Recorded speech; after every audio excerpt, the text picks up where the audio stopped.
मंच पर विराजमान पूज्य संत चरण, इस जिले के जिला अध्यक्ष महोदय, विश्व हिंदू परिषद के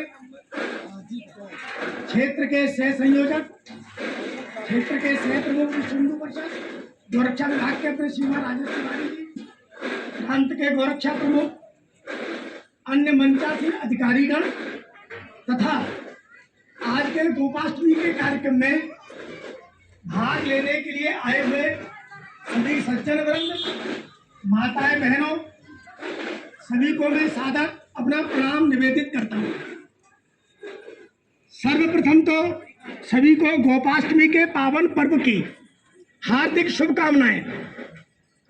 गौ माता हम सबके व्यक्तिगत जीवन में, पारिवारिक जीवन में, सामाजिक जीवन में, राष्ट्र के जीवन में सुख समृद्धि लाने वाली बने, ऐसी मैं गौ माता से प्रार्थना करता हूं। और अभी कुछ दिन पहले दीपावली का पावन पर्व भी 5 दिन का ऐसा महोत्सव संपन्न हुआ है, इसलिए उस पर्व की भी सभी को मैं हार्दिक शुभकामनाएं व्यक्त करता हूं। पूज्य संत जी अपनी बात रखेंगे, लेकिन मेरे लिए आदेश हुआ है कि मैं कुछ बात रखूं, तो मैं थोड़ी सी बात, शायद आपकी चित परिचित बातें होंगी, उनको मैं रखने का प्रयत्न करता हूं। स्वतंत्र भारत में गाय की हत्या बंद होनी चाहिए थी। परतंत्रता के कालखंड में अगर परकीय गाय के ऊपर कोई अत्याचार करते हैं तो बात कुछ समझ में आ सकती है। विरोध तो तब भी होता था। यहाँ का समाज, गाय हमारी माता है और माता की हत्या नहीं होनी चाहिए, इसका विरोध तो सदैव से रहा है। परंतु परतंत्रता के कालखंड में हम कह सकते हम कमजोर हैं, हम असहाय हैं, हम रक्षा नहीं कर सकते। कुछ बात समझ में आ सकती है। संघर्ष तो, विरोध तो निरंतर करते रहे, लेकिन आजादी के बाद सन 47 के बाद सबसे पहला यह आदेश जारी होना चाहिए था कि भारतवर्ष के अंदर गौ वंश पर हत्या पर प्रतिबंध यह लगना चाहिए, कानून बनना चाहिए, यह होना चाहिए था, लेकिन नहीं हो सका। जैसी सेकुलर सरकार थी, गद्दी पर लोग तो बैठ गए, पर गौ हत्या का और यह निरंतर क्रम जारी रहा। देश में जन जागरण के कार्यक्रम भी हुए कि गौ हत्या पर पाबंदी लगनी चाहिए, और हम सब लोगों ने, जानकारी भी होगी, राष्ट्रीय स्वयंसेवक संघ के द्वितीय सरसंघचालक परम पूज्य श्री गुरु जी, उनके नेतृत्व में संपूर्ण भारतवर्ष से और 2 करोड़ से अधिक लोगों के हस्ताक्षर करवाए और हस्ताक्षर महामहिम राष्ट्रपति को सौंपे कि इस भारतवर्ष के अंदर यह गौ वंश की हत्या नहीं होनी चाहिए। गाय हमारी माता है और इसका ऐसा हत्या करना यह उचित नहीं है, इस पर कानून बने, प्रतिबंध लगे। 2 करोड़ से अधिक सारे देश में घूम घूम कर अपने विचार परिवार के कार्यकर्ताओं ने हस्ताक्षर करके अभियान चलाया था। 1966 में करपात्री जी महाराज के नेतृत्व में संपूर्ण देश के अंदर एक जन जागरण अभियान चलाया गया। श्रीमती इंदिरा गांधी देश की प्रधानमंत्री थी। गौ हत्या पर कानून, गौ हत्या पर रोक लगे, इस संबंध में एक आंदोलन किया, जन जागरण किया, और दिल्ली के अंदर गौ भक्तों पर पूज्य संतों के नेतृत्व में जो आंदोलन हुआ, जो अभियान चला, उस पर गोली चलाई गई और 1 संतों की हत्या की गई। गौ माता के काम के करने वाले लोग, उन पर गोली चले। गौ माता के श्राप से कोई बच नहीं सकता। गौ माता के संग छल छिद्र करेगा तो गौ माता का श्राप उसको अवश्य झेलना पड़ेगा। परिणाम हम सब जानते हैं कि 66 की गोली में अनेकों संत दिल्ली के अंदर मारे गए। कोई गलत काम कर रहे थे क्या? देश स्वतंत्र है, हम आंदोलन कर रहे हैं, गौ हमारी माता है, इसको काटना ठीक नहीं है, इसके पर कानून बनना चाहिए, हत्यारों को सजा मिलनी चाहिए। कोई गलत मानती क्या? और पूज्य संतों के नेतृत्व में कोई गलत काम नहीं हो सकता, लेकिन गोली चली, अनेकों संत सैकड़ों संत मारे गए। ये दिल्ली के अंदर हुआ और उसका परिणाम श्रीमती इंदिरा गांधी की हत्या अष्टमी के ही दिन हुई थी, याद रखो। और वो आंदोलन किया था हमने, गोपाष्टमी थी 1966 में, जिस दिन दिल्ली में ये आंदोलन प्रदर्शन किया था। और इसलिए इंदिरा गांधी की हत्या गोपाष्टमी थी, ये तो मैं नहीं कह रहा, पर हुई इसी दिन। राजीव गांधी की हत्या वो भी अष्टमी के दिन हुई, और शायद बताते कि संजय गांधी की हत्या भी अष्टमी के ही दिन हुई थी। इस गौ माता के श्राप से कोई बच नहीं सकता। इससे बड़ा और क्या प्रमाण मिलेगा? ये गाय हमारी माता है और इसलिए इसकी रक्षा करना, इसका संवर्धन करना, ये हम सबका नैतिक दायित्व है। और गौ माता के बारे में आप जानते होंगे, महारानी अहिल्या, इंदौर के अंदर महारानी अहिल्या जी, एक दिन उनका पुत्र रथ लेकर के जा रहा था, और जैसे वो रथ लेकर के जा रहा था तो रास्ते में एक गाय मिली। गाय खड़ी थी, बंधी हुई थी, उसका बच्चा पास में ही था, उसका बछड़ा। लेकिन रथ चलाते चलाते जब गाय के पास रथ पहुंचा तो रस्सी, बच्चे के गले की जो रस्सी थी, वो रस्सी रथ में उलझ गई, लेकिन रथ नहीं रोका और बछड़ा रथ के पीछे पीछे घिसटता हुआ गया। अंत में बछड़े ने प्राण त्याग दिए। गौ माता चिल्लाती रही, लम्हारती रही, लेकिन समाचार पहुंचा और गाय जो है स्वयं महारानी के दरबार में गई और अपनी बात को रखने के लिए, उस समय राजा महाराजाओं को जानते कि घंटा बजाए जाते थे, और इसलिए महारानी अहिल्या के होल करके और वहां जाकर के गाय ने घंटा बजाया। घंटा बजा, रानी ने पूछा ये घंटा बजाने वाला कौन, किस पर क्या संकट आया है? पहरेदारों ने समाचार दिया कि गाय घंटा बजा रही है, इसका मतलब गाय पर कोई संकट है। और इसलिए गाय का मालिक कौन? लगता है कि गाय के मालिक किसान ने गाय को पीटा होगा, मारा होगा, सताया होगा, उसको चारा नहीं डाला होगा, गाय भूखी होगी, अवश्य अत्याचार किया होगा। और इसलिए गाय के मालिक किसान को ढूंढो। गाय के मालिक किसान को ढूंढा गया, रानी के दरबार में पेश किया, पूछा बोलो गाय को तुमने मारा है, गाय को तुमने सताया है, कौन सा तुमने कष्ट दिया है जो गाय अपना संकट लेकर घंटा बजा रही है, हमारे पास आई है?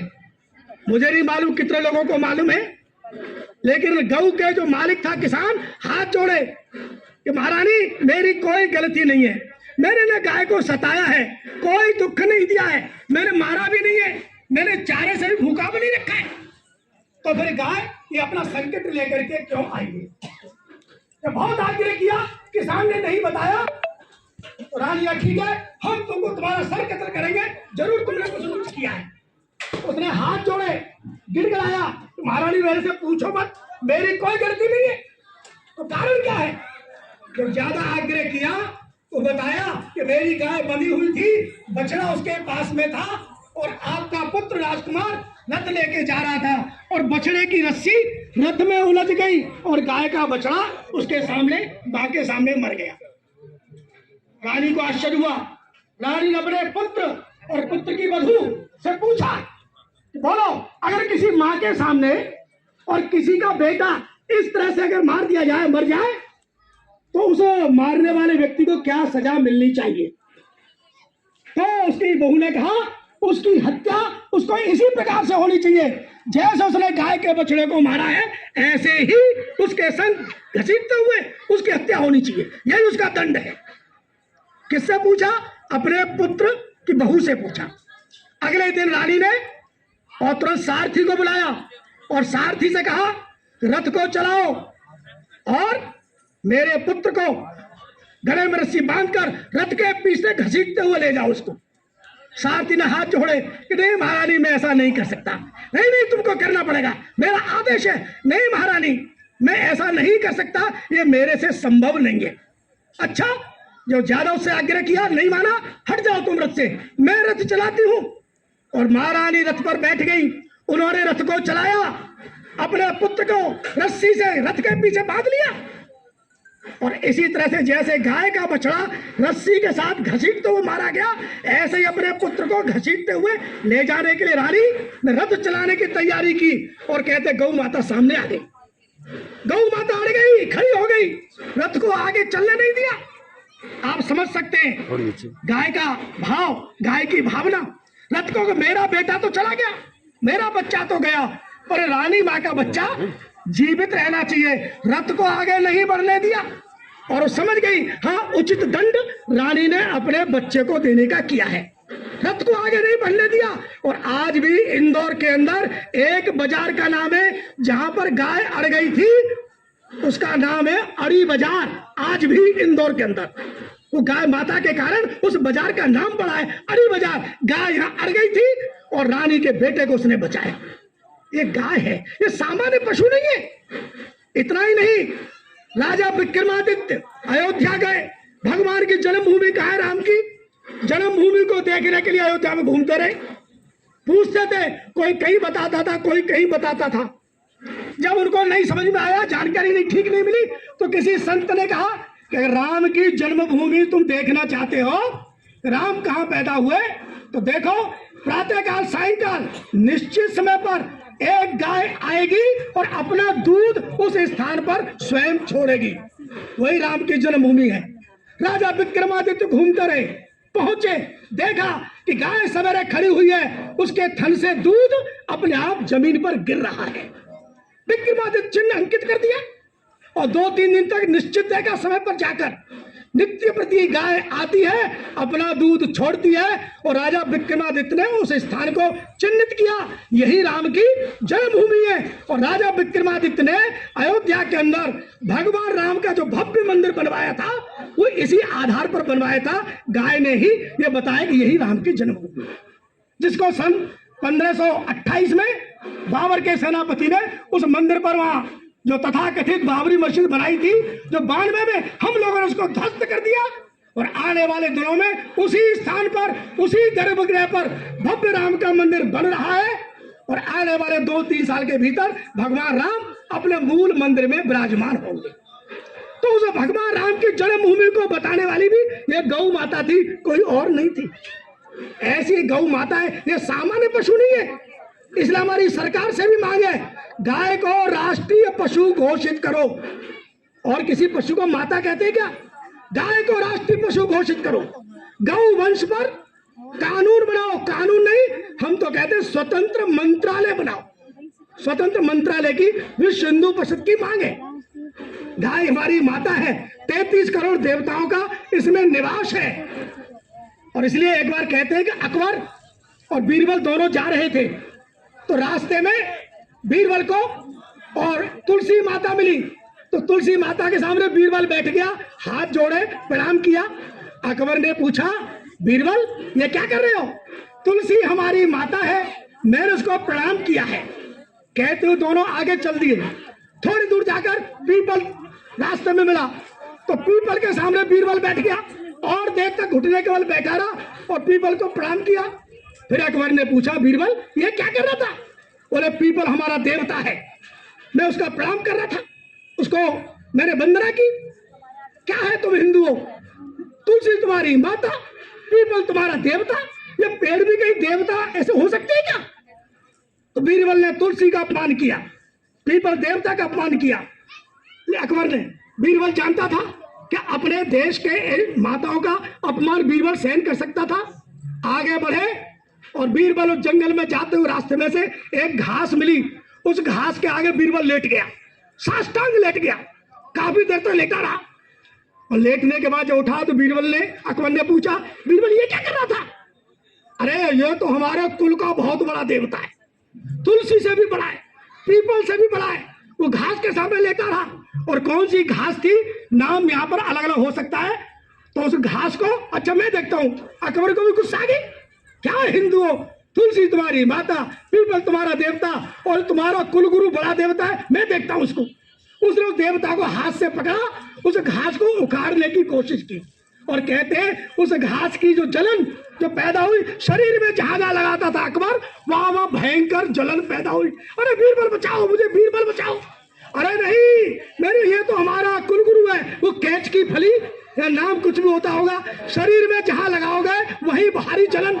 अकबर चिल्ला रहा है, बीरबल बचाओ बचाओ।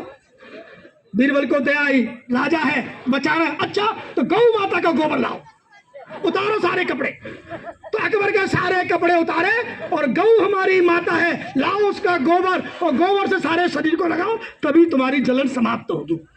ये हमारी माता है, इसका गोबर भी, इसका मूत्र भी, इसका दूध, इसका दही, मट्ठा, ये सब पंचगव्य के लिए हमारे काम में आता है, हम सब जानते हैं। ये सामान्य पशु नहीं है।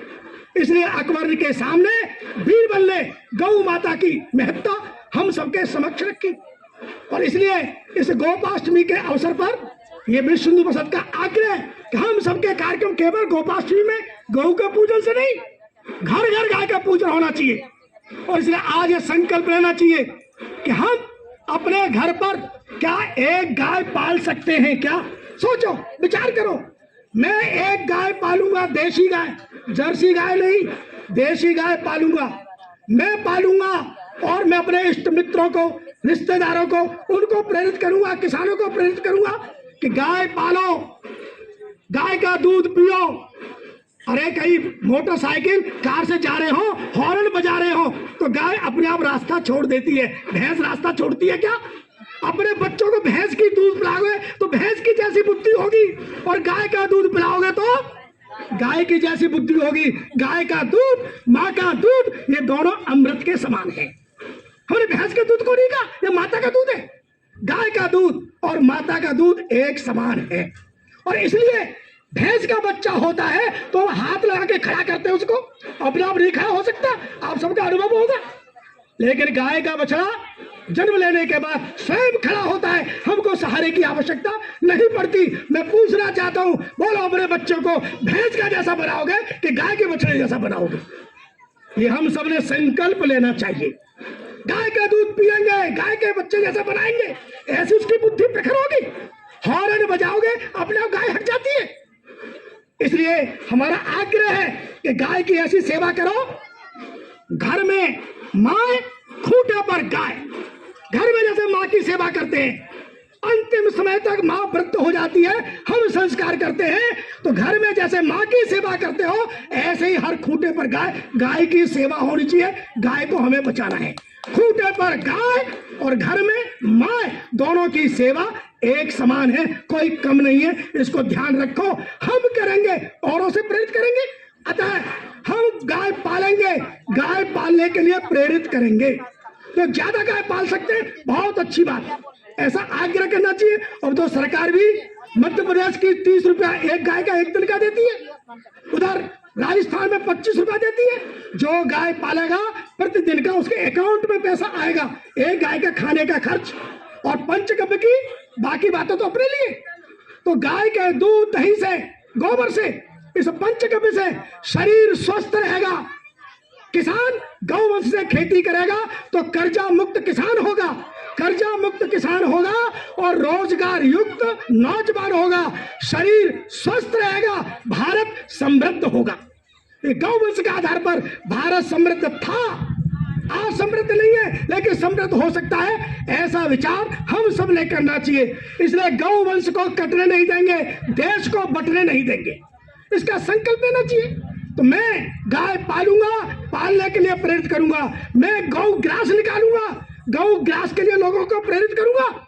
हमारी घर की माताएं खाना बनाती है तो पहली रोटी गाय के लिए निकाल के देती है। गाय घर में होगी तो उसको दो, और घर में नहीं है तो पड़ोस में, नहीं तो गौशाला में।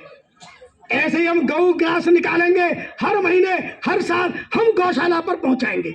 और हमारे बीच में ऐसी गौशाला है, ये आनंद की बात है।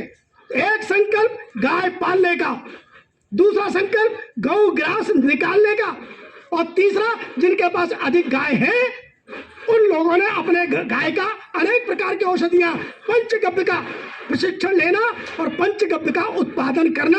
विश्व हिंदू परिषद पूरे देश के अंदर जहां जहां गौशाला है वहां ये काम कर रहा है, इसका प्रशिक्षण देता है। जितने भी हमारे जीवन की वस्तुएं हैं, गौ के उत्पाद से सारी वस्तुएं बन सकती हैं, बन रही है, बना रहे हैं, बिक्री भी हो रही है। हम भी अपनी इस गौशाला पर आदर्श गौशाला बनाएंगे, पंचगव्य का उत्पाद करेंगे। ऐसा प्रयत्न हमने करना चाहिए। हमारी गौशाला ये देखने दिखाने लायक बने, ऐसा उदाहरण बने, इसका प्रयत्न और इसके हम जितना अधिक से अधिक तन से, मन से, धन से सहयोग कर सकते हैं अवश्य करना चाहिए। ऐसा संकल्प आज गोपाष्टमी के पावन पर्व पर हम सब बंधु भगिनी ने यह लेना चाहिए। ये बहुत अच्छा अवसर है कि आज आप सबका आना हुआ। और एक बात और याद रखो, विश्व हिंदू परिषद आग्रह करता है हम गौ की रक्षा करो, गौ पालन करो। पालन की बात करते हैं, आज गाय सड़क पर घूमती दिखाई देती है, प्लास्टिक खा रही है, उल्टा पुल्टा खा रही है, गाय मर रही है, एक्सीडेंट हो रहा है, इसका जिम्मेदार कौन? इसका जिम्मेदार हम हैं।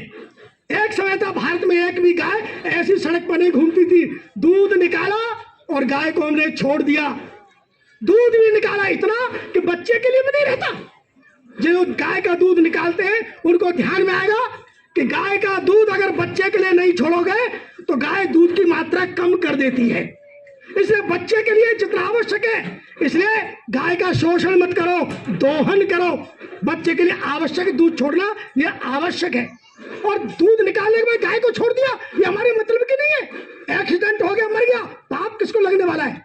वैसे सरकार से आग्रह है कि जब मंत्रालय बनेगा, कानून बनेगा, तो गौचर भूमि भी एक एक ग्राम पंचायत में जहां गौचर भूमि है, किसानों ने कब्जा कर लिया, खेती कर रहे हैं, तुम अगर गाय की भूमि पर, गौचर भूमि पर खेती करोगे तो गाय फसल किसकी खाएगी? तुमने उसका हक समाप्त कर दिया। अगर गाय अपना हक के लिए जाती है तो डंडे मारते हो। तो गाय का जो हक है, गोचर भूमि है, उसको तुम डंडा मारते हो और तुम गाय के साथ अन्याय कर रहे हो, तो तुम्हारे संग क्या होना चाहिए? इसलिए गाय की गोचर भूमि सरकार से आग्रह निकाले, ये मंत्रालय बनेगा तभी गोचर भूमि निकलेगी और गाय अच्छी घास खाएगी, विचरण करेगी, अच्छा दूध देगी। ये हमारा प्रयत्न है। इसलिए गाय को राष्ट्रीय पशु घोषित किया जाए। हाई कोर्ट ने भी कहा है, सुप्रीम कोर्ट भी कह रहा है हमारी बात। इसलिए गाय को राष्ट्रीय पशु घोषित किया जाए एक, और गौ हत्या का प्रतिबंध लगाया जाए। प्रतिबंध के साथ पूरा उसका मंत्रालय बनेगा तो सारी बातें उसके अंतर्गत आ जाएंगी। तो मंत्रालय बने, ऐसा हमारा केंद्र सरकार से आग्रह है। और प्रदेश की सरकारें भी जहां गोचर भूमि है उसको मुक्त कराए और गाय की रक्षा करे। और इसलिए गौशाला खोलना ये हमारा उद्देश्य नहीं है। हमारा उद्देश्य है गाय घर घर में पलनी चाहिए। जैसा मैंने कहा कि खूंटे पर गाय और घर में माय, यह हमारे होता था, ये होना चाहिए। ये जब होगा तभी गाय की सुरक्षा होगी और गाय हमारी रक्षा कर सकेगी। ये हमारी माता है, उसका सम्मान करना, उसके साथ अपनी भूमिका उसी प्रकार की होनी चाहिए जैसे घर में हम माँ, बड़े बूढ़े, दादा दादी की करते हैं। इसलिए आज गोपाष्टमी के पावन पर्व पर आप सब आए। मेरे कुछ गाय के संबंध में कुछ महत्व, उसकी भावना, उसका जुड़ाव और परिषद का आंदोलन आग्रह, हम 4 बातों को लेकर आग्रह करते हैं कि कृषि नौजवान को रोजगार मिले। गौवंश पालेंगे तो नौजवानों को रोजगार मिलेगा, कर्जा मुक्त किसान होगा, समृद्ध भारत होगा, नस्ल सुधार होगा, समृद्ध भारत होगा और सुखी भारत होगा, निरोगी भारत होगा। ऐसी 4 बातों को लेकर हम काम कर रहे हैं और इस दिशा में जो काम कर रहे हैं उनका आज के दिन सम्मान होना चाहिए। ऐसे किसानों को बुलाओ, उनका सम्मान करो, घर में भी गाय की पूजा करो, बाहर भी करो, और जहां जहां ये भाव सबके मन में जगे। मैं आप सबसे आग्रह करता हूं कि गौ के प्रति ऐसे मन में भक्ति भाव मानकर जन जागरण करने की आवश्यकता है, क्योंकि गाय में 33 करोड़ देवताओं का निवास है। जरूर हम गाय की रक्षा करेंगे तो गाय हमारी रक्षा अवश्य करेगी। ऐसा भाव लेकर के प्रयत्न करें। पुनश्च गोपाष्टमी के पर्व की सभी को हार्दिक शुभकामनाएं देते हुए मैं अपनी बात समाप्त करता हूं। जय श्री राम, जय गौ माता की।